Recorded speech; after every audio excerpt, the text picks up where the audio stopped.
कांग्रेस के नेताओं को क्या हो गया है कि वो अपनी ही पार्टी की बैंड बजाने पर तुले हुए हैं। शशि थरूर का बयान सबको पता है कि किस तरह से वो सरकार का समर्थन करते हुए दिखाई दिए विदेश की धरती पर, लेकिन इसके बाद कांग्रेस उनके ही खिलाफ आ गई, यानी कि अपनी पार्टी के नेता के खिलाफ आ गई। और अब ताजा मामला है सलमान खुर्शीद का। सलमान खुर्शीद कांग्रेस के बड़े कद्दावर नेता माने जाते हैं, अल्पसंख्यक समुदाय का बड़ा चेहरा माने जाते हैं, और वो जो यूपीए सरकार थी, कांग्रेस सरकार थी, उसमें वो विदेश मंत्री भी रहे हैं तो कानून मंत्री भी रहे हैं। और जब इस लेवल का नेता अपनी ही पार्टी की बैंड बजाने लग जाए तो समझा जा सकता है कि दाल में कुछ काला है। आखिरकार ऐसा क्या हुआ कि सलमान खुर्शीद भी शशि थरूर की राह पर चल पड़े हैं?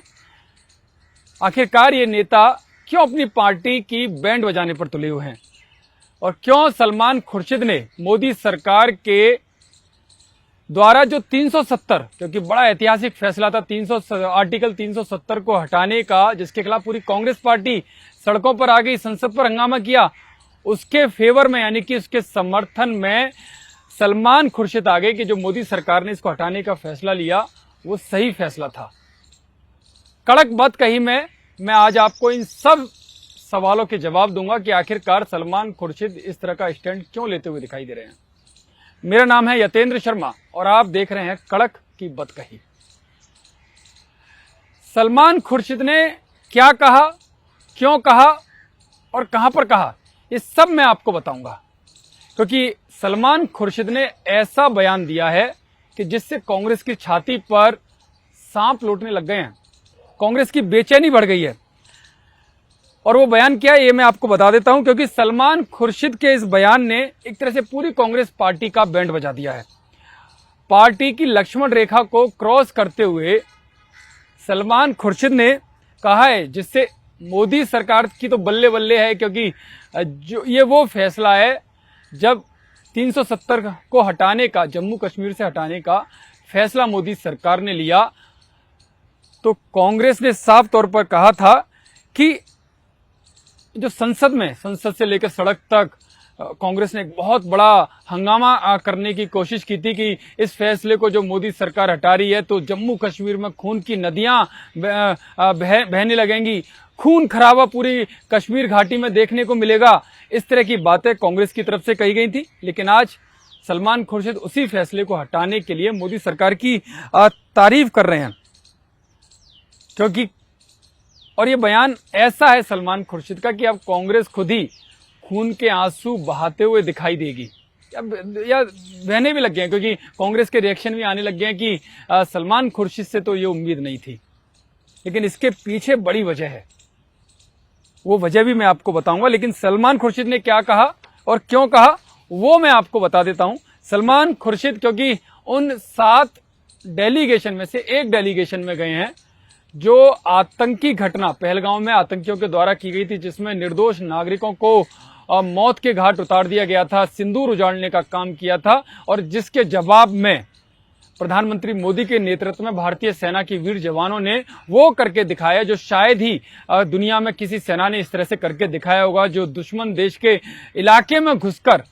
जो आतंकी हैं, आतंकियों के जो गढ़ हैं, आतंकियों के जो आका हैं, उनको उनके गढ़ में घुसकर मारा, और मारा नहीं, पूरी तरह से तबाह कर दिया। उनको तो मारा ही, उनके पूरे सेंटर को, जो ट्रेनिंग सेंटर थे, जो कैंप थे जहां पर उनको आतंकियों को ट्रेनिंग मिलती थी आतंक फैलाने की, उस पूरे ट्रेनिंग सेंटर को ही तबाह करने का काम किया। और 1 नहीं, 2 नहीं, 3 नहीं, पूरे 9 आतंकी सेंटर को पाकिस्तान में घुसकर मारा। और उसी वजह से जो 7 डेलीगेशन गए हैं कि आखिरकार उसकी सच्चाई क्या है, क्यों भारत सरकार ने स्टैंड लिया, इन सब को बताने के लिए प्रधानमंत्री मोदी की सरकार ने निर्णय लिया कि अलग अलग सांसदों के जो डेलीगेशन है वो पूरी दुनिया में अलग अलग देशों में भेजे जाएंगे। तो 7 डेलीगेशन भेजे गए हैं, जिसमें से एक डेलीगेशन में पूर्व केंद्रीय मंत्री और कांग्रेस के दिग्गज नेता सलमान खुर्शीद साहब भी हैं। सलमान खुर्शीद साहब इंडोनेशिया के सफर पर हैं, और इंडोनेशिया में जो बातचीत सलमान खुर्शीद साहब की, जो उनके साथ पूरा डेलीगेशन था, उसमें जो भारतीय डेलीगेशन के साथ इंडोनेशिया के डेलीगेशन की बातचीत हुई, उसमें सवाल जवाब में सलमान खुर्शीद साहब ने क्या कहा वो मैं आपको बताता हूं। सलमान खुर्शीद साहब ने कहा है कि जम्मू कश्मीर को स्पेशल स्टेटस देने वाले आर्टिकल 370 को हटाने से बड़ा बदलाव आया है। ये सलमान खुर्शीद साहब कह रहे हैं, वही सलमान खुर्शीद साहब जिनकी पार्टी कह रही थी कि इसको हटाने से जम्मू कश्मीर में खून खराबा होगा, आतंकी घटनाओं की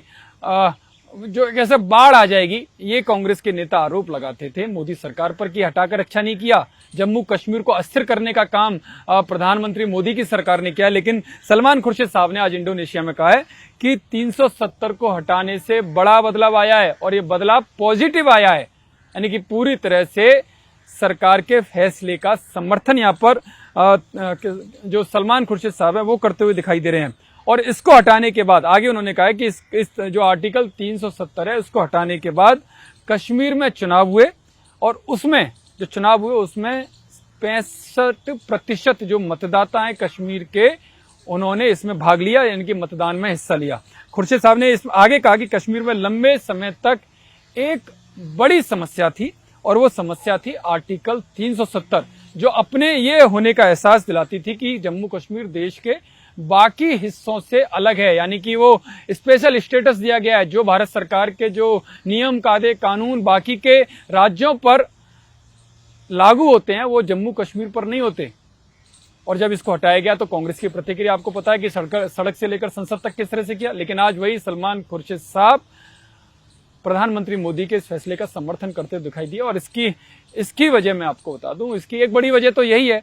कि जब भी नीति हमारी रही है, आप अटल बिहारी वाजपेयी के समय में देखिए उनको किस तरह से विपक्ष का नेता करते हुए उस समय की सरकार ने भेजा। उन्होंने पूरा दिखाया कि भारत को बड़ा लोकतांत्रिक देश क्यों कहा जाता है। उन्होंने पूरी तरह से सरकार का समर्थन दिया। तो तब ये पॉलिसी शुरू से ही है कि जब भी कोई भी चाहे विपक्ष का नेता विदेश की धरती पर जाएगा तो अपनी सरकार के खिलाफ नहीं बोलेगा, अपने देश के खिलाफ नहीं बोलेगा। और सलमान खुर्शीद ने या शशि थरूर ने यही परिचय दिया और अपनी सरकार का जो स्टैंड है, जो राष्ट्र हित में है, जो देश हित में है, उस स्टैंड को सामने रखा। लेकिन उनके जो पार्टी के नेता हैं राहुल गांधी, उनका तो रवैया जग जाहिर है कि जब वो विदेश की धरती पर जाते हैं तो किस तरह से भारत सरकार की आलोचना करते हैं। वो भूल जाते हैं कि वो अपने देश में नहीं है, वो विदेश की धरती पर है, लेकिन अपने ही देश का अपमान करने से, अपने देश की सरकार का अपमान करने से वो नहीं चुकते।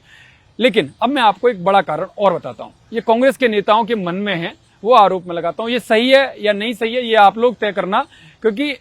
सलमान खुर्शीद का जिस तरह से तेवर बदले हैं और जिसने कांग्रेस की बेचैनी बढ़ा दी है, कांग्रेस वाले छाती अपनी पीट रहे हैं, उसके पीछे एक बड़ा कारण ये बताते हैं कि जो सलमान खुर्शीद साहब की जो पत्नी है लुईस खुर्शीद, 2010 में उनका नाम एक घोटाले में सामने आया था। और वो घोटाला था